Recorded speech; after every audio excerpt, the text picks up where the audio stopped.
Muito bem-vindo, vamos lá desenrolar mais um vídeo, estava com saudade de gravar, fiquei uns dias off aqui do canal. Nesse vídeo a gente vai pensar, vamos bater um papo, trocar uma ideia, estabelecendo algumas conexões entre religião e rigidez, não é? Nessa série que está indo muito bem, obrigado, graças à participação de vocês, ao like, aumentou o número de inscritos, comentários muito importantes. Continue fazendo isso, nos ajude aí, não é? Meu nome é Milson, sou psicólogo, psicanalista, acompanhante terapêutico, supervisor, apaixonado por comunicação, por artes, por literatura, e com essa ideia utópica de fazer desse canal um canal de ajuda, de democratização de algum conhecimento, não é? E de contato, de socializar pelos sinais da internet. Bem, senhores, a ideia da religião, ela nas psicanálises, ela tem endereçamentos muito diferentes, não é? Se você for pelo viés do Freud, e muitos lacanianos e freudianos reproduzem essa análise, haja vista Dunker, eu já vi Maria Homem falando sobre religião, né? Uma turma que principalmente ataca o cristianismo, né? Uma ideia de que as religiões cristãs elas servem para criar neuroses, culpa, como se fossem muletas metafísicas, né? Então, a religião nesse sentido não seria algo bom, não é? Poderíamos estender essa crítica às demais outras religiões, né? Quer dizer, no fundo, a religião é uma carência de papai e mamãe, tendo como base de reflexão chaves edípicas, não é? Essa é uma visão mais tradicional. Se a gente recorre ao Winnicott e ao Jung, não é? Nós temos um olhar completamente diferente. Para o Winnicott, a religião se encaixaria nos fenômenos transicionais, não é? A religião ela seria um enriquecimento simbólico, uma possibilidade de criar, de fantasiar, de imaginar, não é? O Winnicott tem uma visão muito mais, digamos, positiva para a religião. Para Jung, a coisa é ainda mais importante, não é? O Jung vai dizer que a religiosidade, que é a base de uma vivência religiosa, ela é essencial ao ser humano.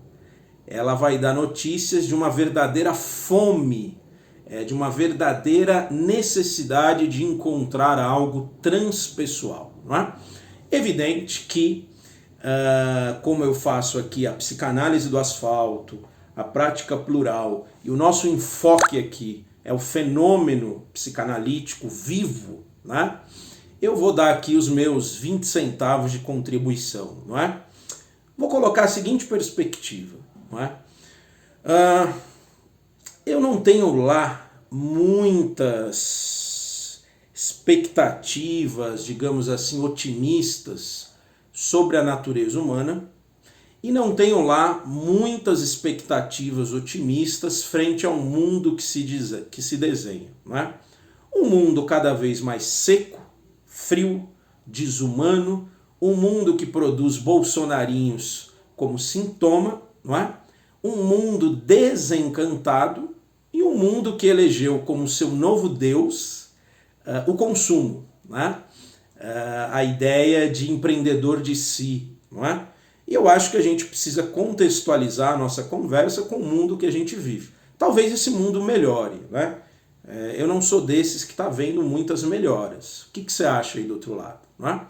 Quer dizer, então essa ideia de que podemos dar uma bicuda na religião, na religiosidade e se resolver sozinho, me parece um caminho hedonista, né? Um caminho que vai desaguar nas terras do consumo, etc. e tal. Tá certo? Então, nesse sentido, eu considero muito mais interessante alguém que tem uma busca espiritual do que alguém que fica aí cagando, pagando de cult e se dizendo livre das amarras metafísicas, né? Não me atrai muito esse tipo de discurso. Por outro lado, às vezes, a religião ela vira um arranjo neurótico e ela cria um sistema de valores para alguns indivíduos que vai enrijecer essa personalidade, já que estamos falando da psicopatologia dos rígidos, né? Quer dizer, ao invés de ser um fenômeno, um convite para experiências criativas, para imersões e para mergulhos, a religião vira um arranjo neurótico. O sujeito, então, cria uma persona religiosa, fake, e ele vai tentando se arrastar pela vida fora, cagando regras dentro de si e fora de si. Né? Esse fenômeno, né, alguém pode pensar assim, bom, mas aí então os psicanalistas teriam razão. A religião é algo ruim, algo que faz mal, cria pessoas hipócritas, falsas, etc. e tal, né? Inclusive politicamente, né? A base do governo maldito do Bolsonaro é bastante evangélica. Né? Ok, podemos ir por aí, mas a gente precisa pensar, não é? E aí eu trago Jung à baila, que muita gente se segura na existência com esses recursos fantasiosos, fakes, maleditos, com essas estruturas de pensamento que o pastor, o líder e a religião constelam. Não é? Bom, isso não é qualquer coisa. Não é? Isso não é qualquer coisa, quer dizer, se sustenta aí muitas vidas e quando a gente olha de perto uma vida humana, não é? A visão maniqueísta se quebra, né? Há muitas coisas boas que a religião produziu na humanidade, apesar dos pesares, não é? Há muitas coisas boas que a Umbanda, o Candomblé, o Kardecismo, o cristianismo, os evangélicos produzem na humanidade. Se você duvida disso, vá morar na rua e passar fome e receber ali as visitas dos religiosos trazendo comida, né? Se você estiver numa situação como essa, sua visão sobre religião é outra. Não é? Então, senhores, o fenômeno religioso, não é? Ele responde a necessidades psíquicas profundas. Não é? O uso que cada pessoa vai fazer da religião é outra história. Não é? Eu acredito que existam pessoas que fazem um uso muito, muito significativo da religião. Há excelentes padres na Igreja Católica, há excelentes pais de santos, há excelentes espíritas kardecistas, há excelentes budistas, não é? E eu acredito que essa excelência psíquica, que não vira rigidez e vira um uso criativo de uma coisa rumo à espiritualidade, ela fala de alguém que tem um pé dentro da religião e um pé fora. O uso saudável do fenômeno religioso, eu acho que fala de um caminho individual, pessoal, que se conecta a um caminho transpessoal espiritual. Não é? De maneira que eu entendo que a busca espiritual religiosa ela é muito saudável, não é?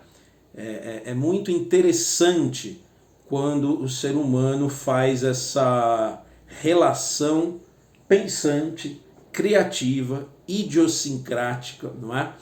E profunda com os fenômenos da religião. Não é? Então, parece um vídeo que ficou em cima do muro, talvez tenha ficado, mas eu entendo que dentro dessa série da psicopatologia dos rígidos, não é? A religião ela serve a dois propósitos. Não é? Tanto pode ser um uso para um movimento flexível, criativo, de lidar com as questões transpessoais, quanto pode ser um uso neurótico, obsessivo e rígido de adoecimento do ser humano. E você? Qual é a sua contribuição? O que você acha aí? Qual é a tua pegada com a religião, com a religiosidade? Vou recomendar aqui, aliás, você deixou o like? dedinho no like agora, para mais colegas verem esse vídeo. Aliás, vou recomendar aqui um documentário que é muito íntimo. Vira e mexe eu assisto de novo, que é O Espaço Além, da Marina Ibrahimovic. Fantástico, não é? Porque ela faz um trânsito em várias religiões do Brasil e aí ela dá a visão dela de artista na sua relação com os fenômenos religiosos, né? Fantástico, eu me identifico muito com a visão da Marina Ibrahimovic, não é? Procure esse documentário, assista e depois escreva aí o que você achou. Ótima semana, tamo junto e passa esse vídeo adiante, manda para alguém, marca outras pessoas e, por favor, comente aí embaixo, porque isso ajuda o engajamento do canal. Tamo junto. Tchau!